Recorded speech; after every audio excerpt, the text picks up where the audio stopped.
Science in Pajamas. This one's going to be a Ripley version. Yay! Alright, so today we are going to continue talking about homeostasis, but we're going to talk about thermoregulation. Here's your big yawn. So thermoregulation is regulating the body temperatures. Now in some organisms, like lizards, they're ectotherms, which means that they're cold-blooded. But what it actually means is that they cannot regulate their own body temperature, so they use their environment to do it. A lizard, if it gets too hot, will go find shade like under a rock to cool down. If it gets too cold, it'll go out into the sun and lay on a nice hot rock in order to warm up. Mammals, though, we are endotherms, which means that we maintain our own internal body temperature automatically. Our body takes care of it for us. We don't have to think about it. It just does it, which is pretty nice. Now, there's a few different ways that we're able to regulate our temperature. That's what thermoregulation is. If you're a whale or a seal or some kind of mammal that lives where it can get really, really cold, whether it's the deep ocean or the Arctic or Antarctic, a lot of times those animals have blubber. And the blubber is a thick layer of fat that acts like insulation in order to keep the internal body and all the organs and everything nice and warm. It has this really, really thick layer of insulation all around it, and that's what blubber is. In polar bears are actually really interesting. I think I'll talk about polar bears after I talk about humans and dogs, because I'll use the board for that one. Polar bears are pretty cool. Now, we all know how we as humans thermoregulate. Whenever we get too hot, we sweat to cool down. Whenever we get too cold, we shiver to warm up. Now, I know we talked about these in a previous video when we were talking about negative feedback loops. So the more detailed version is when you're too cold, your blood vessels constrict, so they kind of squeeze inward to try and prevent the loss of more heat. And then your muscles go through these microspasms, these short, rapid movements, in order to generate heat within them to raise your core body temperature.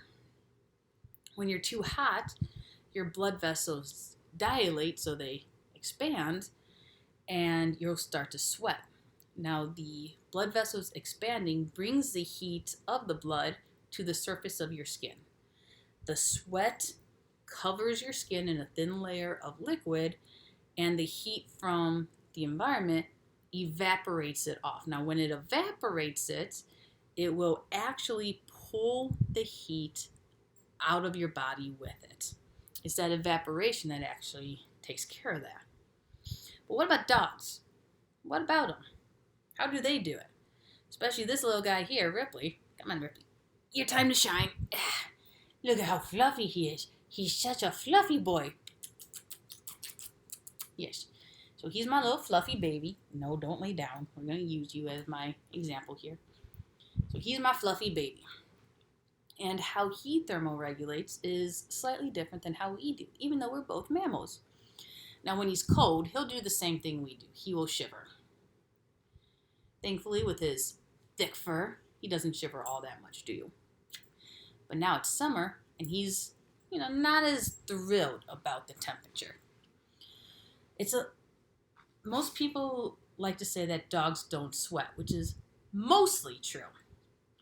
But how does a dog cool down when they're hot? Well, that's actually why they pant. You notice they kind of stick their tongue out. Yes, I'm not making fun of you, but I'm exaggerating you. Now, when they do that, I'm going to bring the camera a little bit closer. Ruthie, come here. No. All right, we'll come down to your level. I can't tell exactly what's going on. Too much of a glare. There we go. All right, so here's Ripley. Stay, Ripples. Now, when he pants, I'm going to use your mouth for an example. He's got all this very, very wet membrane all around his teeth, his gums, And that moist membrane, I know it's kind of hard to see because of the changing in the light. Come on. So this moist membrane in his mouth extends actually all the way down to the back of his throat and a little bit further in. And when he pants and he sticks his tongue out, he's increasing the surface area because, oh boy, even his tongue, come on. Can I kiss? How about kissies? There you go, good boy. So even his tongue has a lot of this particular moist membrane on it. And what happens with that moist membrane is when he pants, notice it's that rapid breathing. It's not because he's struggling to breathe. He's doing that purposely. Aren't you, little man? Yes, he's doing that purposely. Remember how we said the evaporation of the sweat off of our skin draws the heat out of our body? Well, it's the same thing for him. When he pants, no, you're going to stay here just about 2 more minutes, okay? When he pants, he is actually drawing in the hot air to that moist membrane in his mouth. And what happens is when he draws in that moist membrane, let's get you out of light so people can see your darn cuteness. Wow. Messy house. So what happens is when he draws in that warm air across that moist membrane, it's going to evaporate the moisture off of it, which is why he's panting. When it evaporates and he goes, it's pushing that warm air out. So how we draw heat out of our body when we sweat and it evaporates and pulls the heat out, it's the same way with him and his panting. The warm air goes across that moist membrane. It evaporates some of the moisture, pulling the heat out with it and out with his exhale. Now it moistens up again pretty quickly, which is why he's going to keep panting in order to cool down his entire body. There is one other slight way that they help keep themselves cool. Dogs actually do sweat in one particular area. Their paws. If you've ever noticed that there are times where a dog walks on a hardwood floor or something, or a tile floor, and they leave these little moist paw prints. That's because they actually do sweat through the pads of their feet in order to keep them cool during, like, if the floor is hot or something. I'll bring them up a little closer. So these little cute pawsies, they can sweat through them, and he leaves the cutest little paw prints on the kitchen floor sometimes. It really is totes adorbs. But yeah, so primarily it is correct to say that dogs don't sweat, but they do sweat on their feet to help pull some of the heat out of their pads since they are walking on hot surfaces sometimes. All right. Okay, Rebels. I'm done using you as my little demonstration. Back to the board. Mwah. Let's talk a little bit about polar bears. I think it's really cool how they keep warm. They don't have a thick layer of blubber like seals or sea lions or whales do. So they have to keep warm a very different way. Do you know what skin color a polar bear is? They have black skin. Yeah. That's why when you look at the nose, the little skin around the nose and around the eyes and around the paws and all that, it's black. Because actually all of their skin black.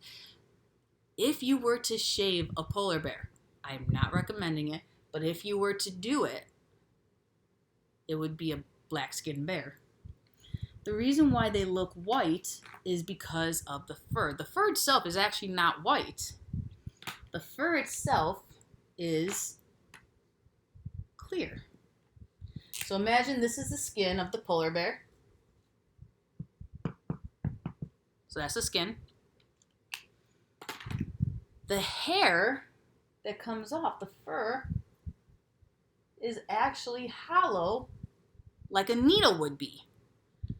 Like a doctor's needle, one that they use to give you shots and whatnot. And what happens is the sunlight gets absorbed into the hair, and then it just kind of bounces around in the hair. So the sunlight gets trapped inside the hair, causing it to essentially be like a little greenhouse.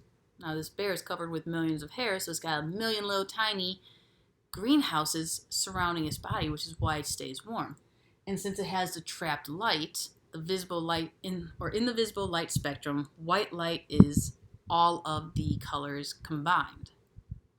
Yes. No. Yes. So white light is all of the colors combined, which is why it looks white.